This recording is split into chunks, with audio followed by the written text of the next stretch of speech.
O reinado do rei Manassés é um dos mais longos da história de Judá, 55 anos. E foi também, sem dúvida nenhuma, o mais cruel. Ele perseguiu inocentes, promoveu todo tipo de idolatria e, segundo os textos, chegou ao ponto de sacrificar os próprios filhos. Mas essa história, que parece ser só escuridão, tem uma reviravolta que ninguém, absolutamente ninguém, esperava. Isso já nos joga direto na questão central que vai guiar a nossa análise de hoje, sabe? Será que é possível que a figura mais sombria da história de uma nação se transforme, de uma forma genuína, num exemplo de arrependimento? A jornada de Manassés nos força a encarar exatamente essa pergunta. Para entender essa transformação, a gente vai seguir o caminho dele em 4 atos. Primeiro, a gente vê a desconstrução de um legado. Depois, a queda, o fundo do poço.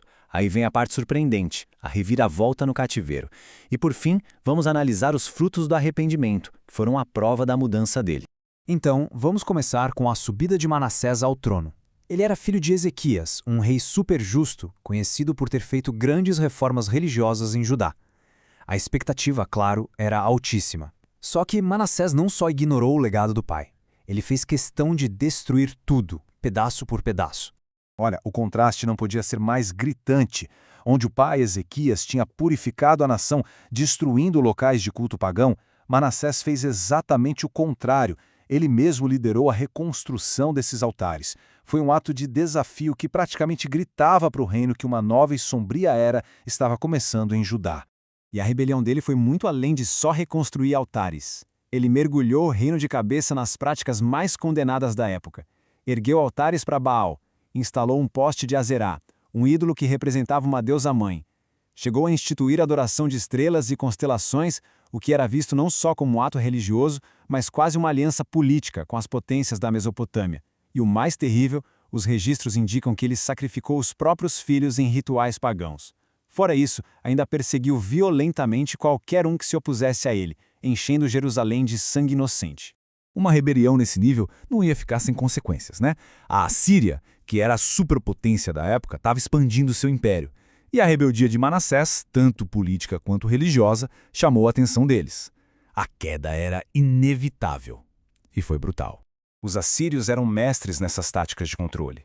Eles já tinham conquistado o reino do norte de Israel usando deportação em massa da elite para acabar com qualquer foco de resistência.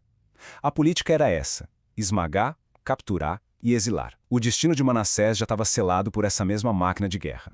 E foi o que aconteceu. O exército assírio invadiu Judá e capturou o rei. Os textos descrevem uma humilhação terrível. Ele foi levado com ganchos no nariz e acorrentado com bronze. Era um tratamento que eles reservavam para os inimigos mais desprezados. E ele não foi arrastado para a capital, Nínive, mas para Babilônia, que era um outro centro de poder que os assírios controlavam. Para Manassés era isso, o fundo do poço. Um rei orgulhoso, agora um prisioneiro acorrentado. É exatamente aqui que a história dá um giro de 180 graus. Longe do trono, sem poder nenhum e numa angústia profunda, alguma coisa dentro de Manassés se quebrou.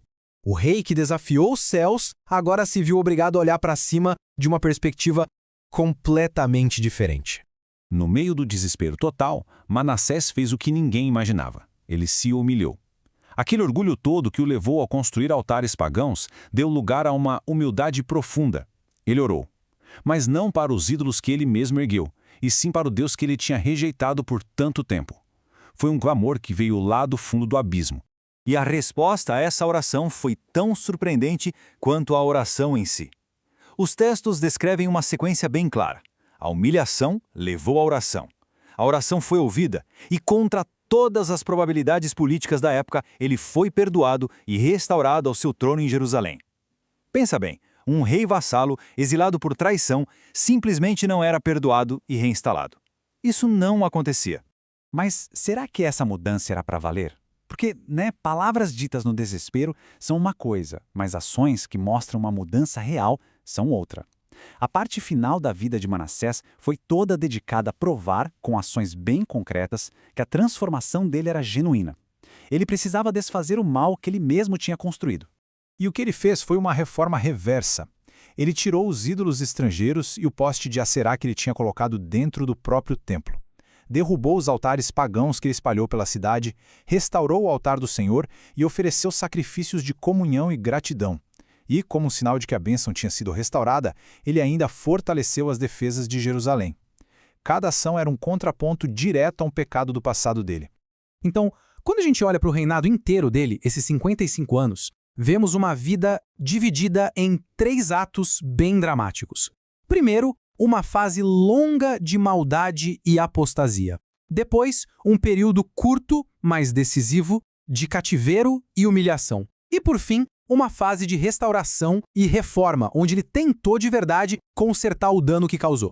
E isso tudo nos traz de volta àquela nossa pergunta inicial, mas agora com muito mais profundidade, né?